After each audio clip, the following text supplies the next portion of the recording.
they have updated the what's it?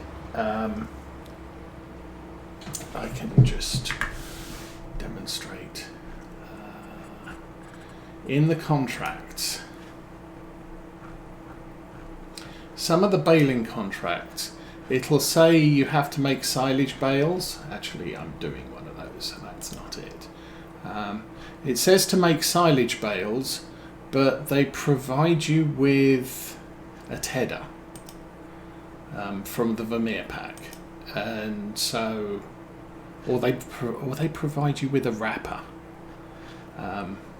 for tedded bales. I can't remember. Let's have a look. Yeah, there's a wrapper here. This is to make silage. I'm not reading the thing. This is to TED, and it has a wrapper. So supposedly these were generated before the patch, all these contracts. But I shouldn't have a wrapper there if I'm going to TED it and bale it. I have the tedder, I don't need the wrapper. So apparently there's a patch to the Vermeer pack to make sure that you're not getting stuff that you don't need for a baling contract.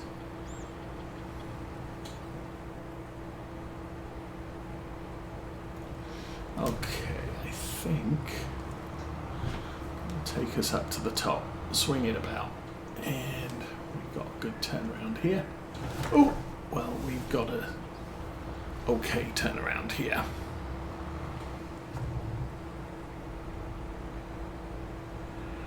We'll travel down the field a bit and unfold, lower, turn on, back mower, unload.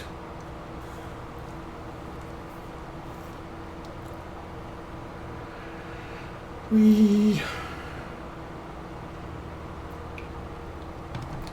engage and step the right way. This is, I'm going to have to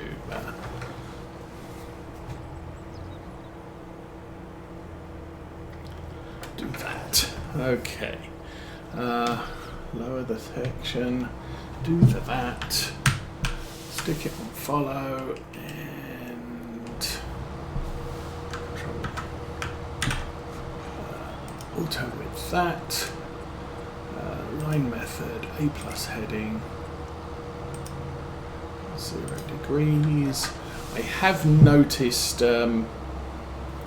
what's his name? Virtual Farmer is now used the set point and course rather than set point A, drive a little bit, set point B. So I'm not the only one who does it this way anymore. I think we should probably drop us down to about, let's say 10 miles an hour. And stick cruise control on.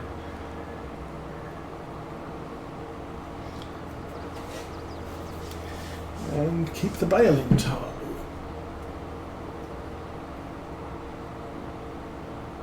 So there was a mod pack that did give you a PTO pass-through and hitch on the back of your rear mower set that you could attach a baler to, and then another one that had PTO. Actually, you could also attach a tedder to it and then a windrower. So you could do this with one extremely powerful tractor if you so desired. Probably more use to somebody on a console who can't do scripts and thus have Follow Me installed. But for us, this works well enough. We'll take all this back to the shed later once we've finished all 5 fields, and I probably use the John Deere to pick up the bales and deliver them all.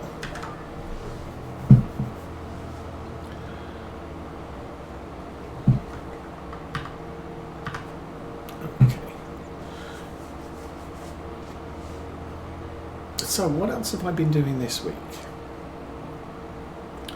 This week I bought some wood for the railway benches. I finished the first bench. I'm happy with that. I do need to go down with a spirit level and get all the feet adjusted so that it's actually all level. I had yesterday evening, I went out and I cut the wood for the next 2 benches. I have enough for 3, but I cut for 2, and so that's all set to get drilled and screwed together. And Mrs. Osa said she'll give me a hand on that, so that's a good thing. And then what's the next thing I have to do? Well, then I'm going to need to get some bolts to bolt the tables together consecutively. And then once that's done, I'm probably good, at least in part. I've got the return benches to do, but I can start buying some boards to make the track bed. And things should then start progressing slowly-ish. But that's where I'm sitting at the moment. I can make that person go away. Okay. But it's been a little bit tricky. I mean, I was planning to cut the wood on Thursday, but Thursday night it started raining all the way through to Friday morning. So I didn't get a chance to go out and cut anything until yesterday. Mrs. Osa doesn't particularly like me cutting wood in the basement because it makes a mess.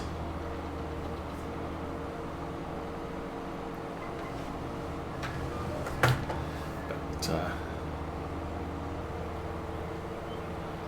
that is what it is. Ooh, I hit the bale.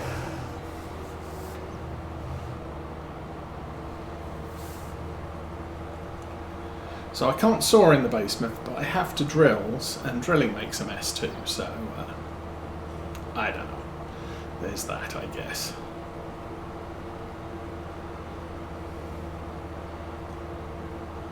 I've decided I don't need to glue everything together. I'm just going to fasten it with screws. That seems to work well enough.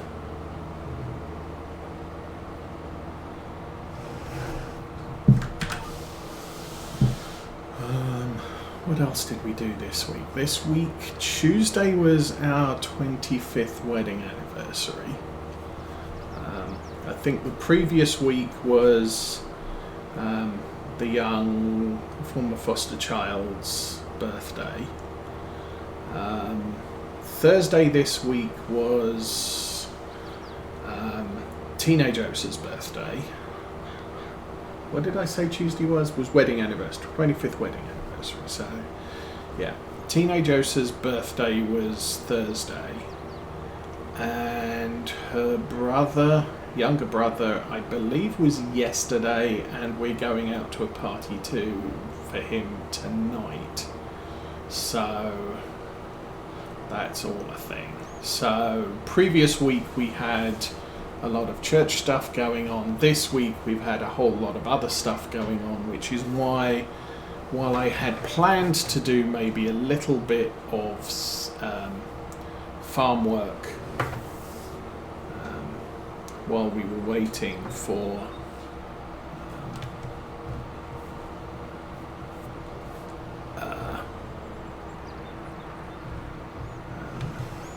before this weekend, so it wasn't all going to be done on the fly now. That didn't quite work out. Hello, floaty dear. Did I not? Well, I didn't lower that, so that's good. That shouldn't be too bad. We'll now be going up and down the field, so we should get some of that out that we missed back there.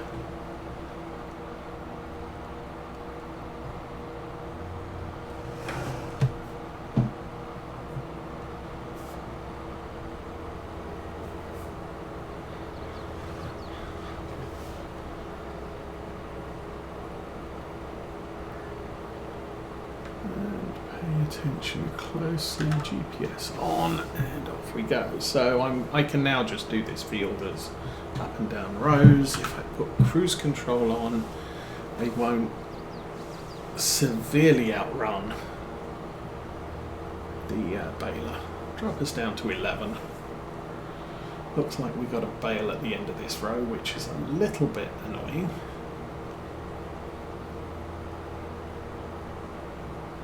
Yeah.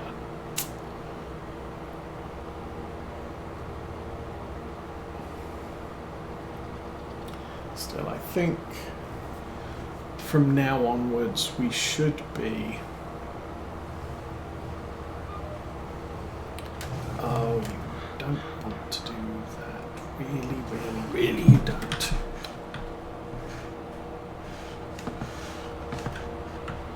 Oh, it fell over.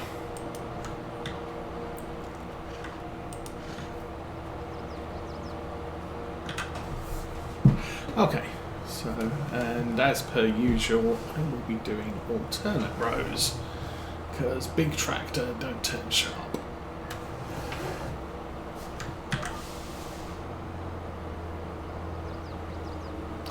Okay, I still have, I'm kind of at that quandary point. Do I buy new fields or do I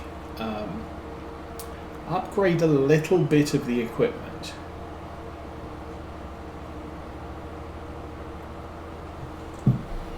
We are slowly outgrowing the Massey Ferguson. It can do some tasks, it does have a good turn circle, but we might benefit from having something like a New Holland T6 sized tractor with a little bit more horsepower. I do need something that will better pull our manure truck, but really that's not going to happen too soon, I would say.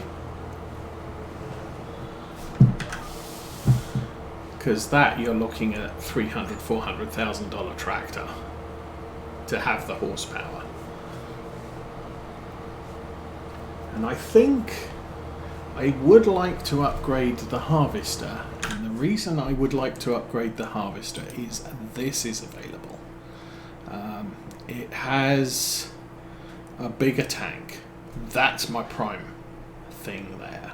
It has the bigger tank, which means we can stay out in the field for longer. In theory, if we put a bigger header on it, then obviously we can't, because we'll be taking out a wider swath of crop as we're harvesting. But still, it's half price, but we're down to 50,000 money, and that will not be in the store tomorrow. So we're really stuck with making money today and trying to get it. And that is feasible with these contracts. As I said, we got 50,000 here. We got 50,000 in the bank. What was it? It's 175. I might need to borrow $25,000 or £25,000 just in order to secure it. But these contracts should give us 50,000, and our Fendt is worth about 50,000. So if I can get all these contracts done, delivered, paid, what should end up happening is we can just go and get take ours, trade it in, buy the new one. What I might do is borrow the money, buy the new one, then go and take ours to sell it, so that we don't miss out if we have the cash. It means it's going to be a little bit bigger, so it's going to be a little bit harder to get it in and out of some of the fields. But it's not significantly bigger.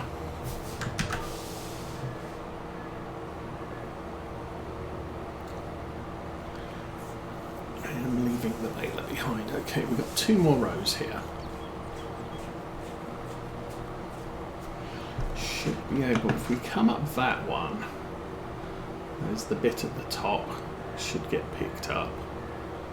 And then we go down that one, and we have to come back to the middle to escape. Okay, that's the plan. And obviously, again, I'll take the bale around and collect any large bits of grass that we missed. In the corners, and I do not know what that says.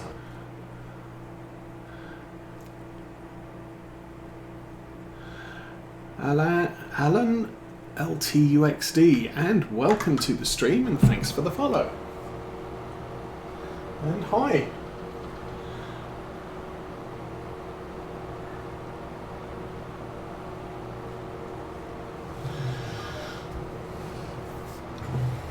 So what else? Trying to think what we've been talking about that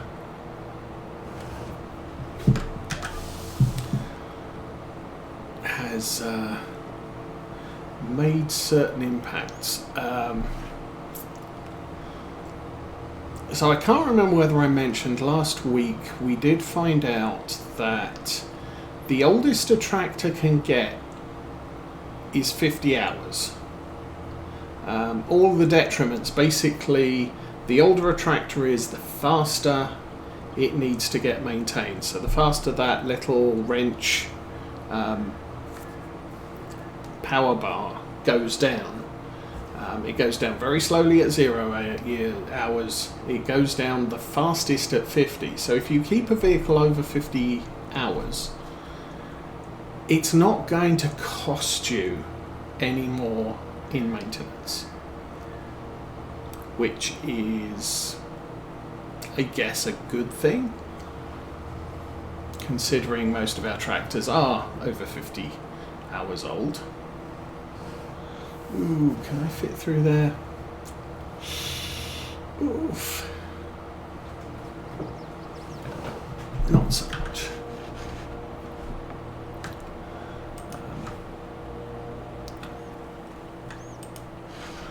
But the cost to repair is based on the percentage.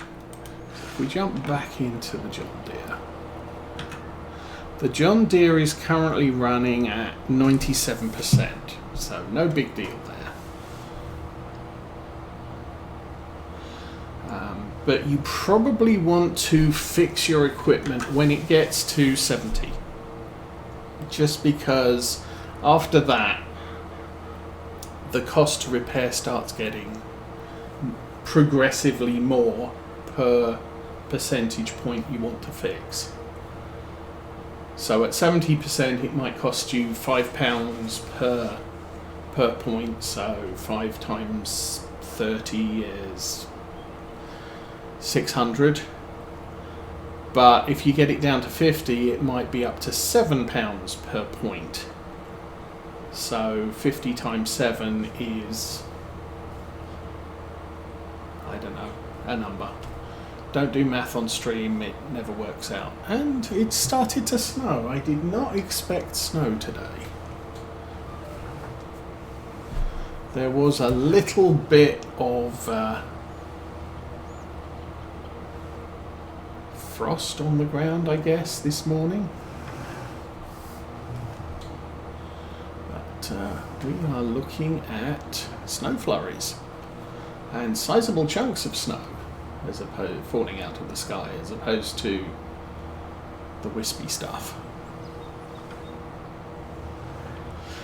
Oh well, that's going to make a trip out to the birthday party a little bit more interesting, because that's about 45 minutes drive on a good day, and hopefully it will still be a good day by then. ground shouldn't be settling. Oh, it's 17 degrees out there. So I don't know. Anyway, I am doing fine, Alan. As mentioned at the beginning of the stream, our former foster kids and teenage Osa are out for the morning. So I have the house all to myself and I can stream without interruption. Okay, we'll stop that there. I should probably turn off the GPS. We don't need that on at the moment. And we will jump in this guy. And excuse me while I take over the driving.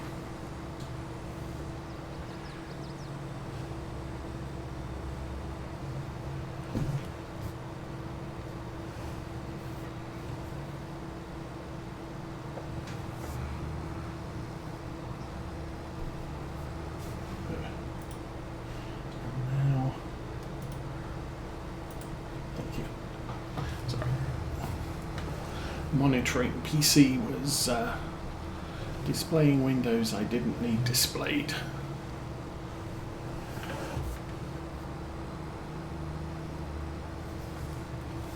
So what else? And we've had a relatively uneventful week. Teenage Osa is now off computer restriction, and since it was her birthday and since there's a Steam sale going on, she now has American Truck Sim, because she said she wanted that, and I think that with New Mexico and Utah, I think I bought her, cost about $20, so not too expensive for a birthday present, considering we'd already got her a load of other stuff anyway.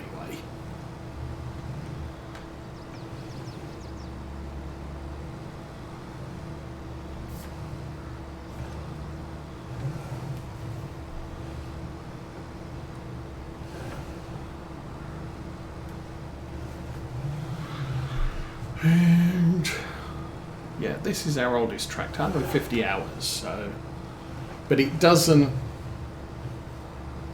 The cost to repair is based on the purchase price of the vehicle. So all of the attachments you have installed. So in our case, we have GPS, we have the crop sensors, we have a front loader attacher. All of those things add on to the price of the tractor, but that's it. I think the John Deere, we just got GPS on it. Everything else is standard.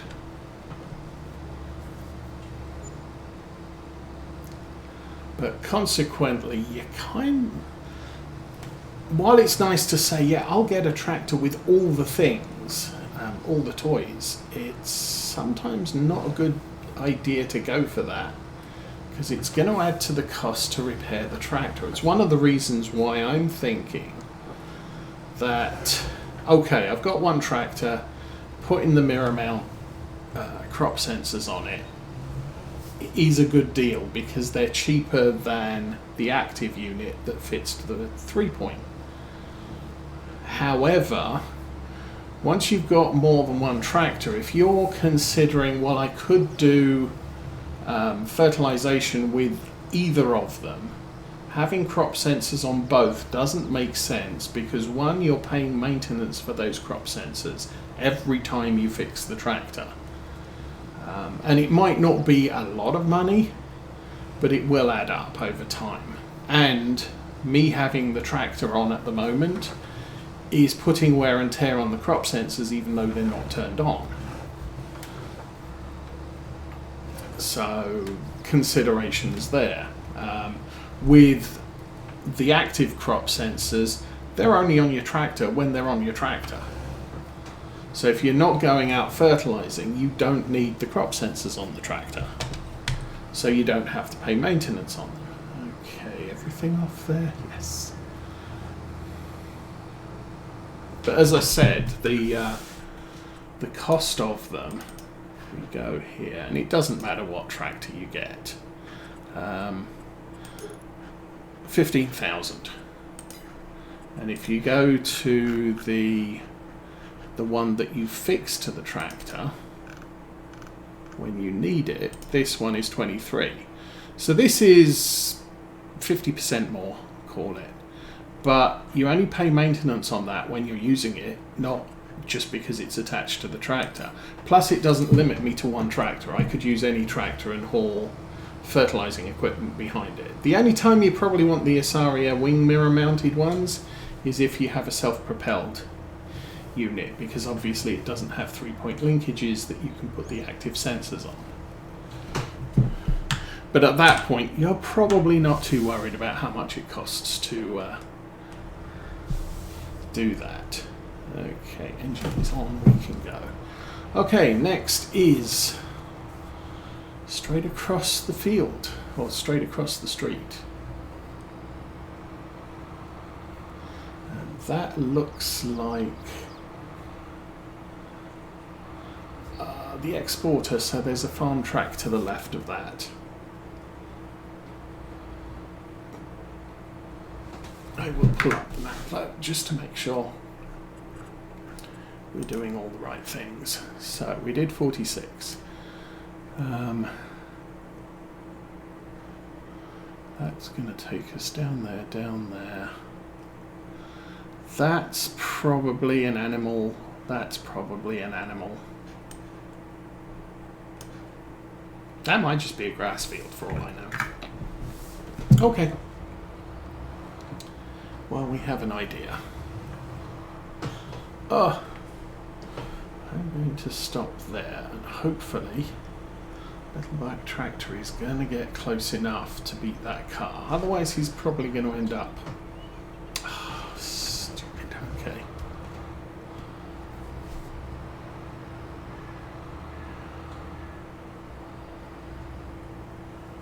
He may end up wrapped around a tree back there.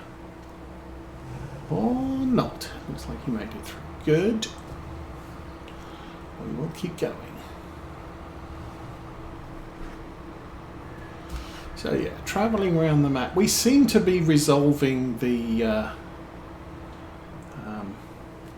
whatever it is in the buffer that Giants destroys whenever there's an update. So that's a good thing. I would like this afternoon game day to get out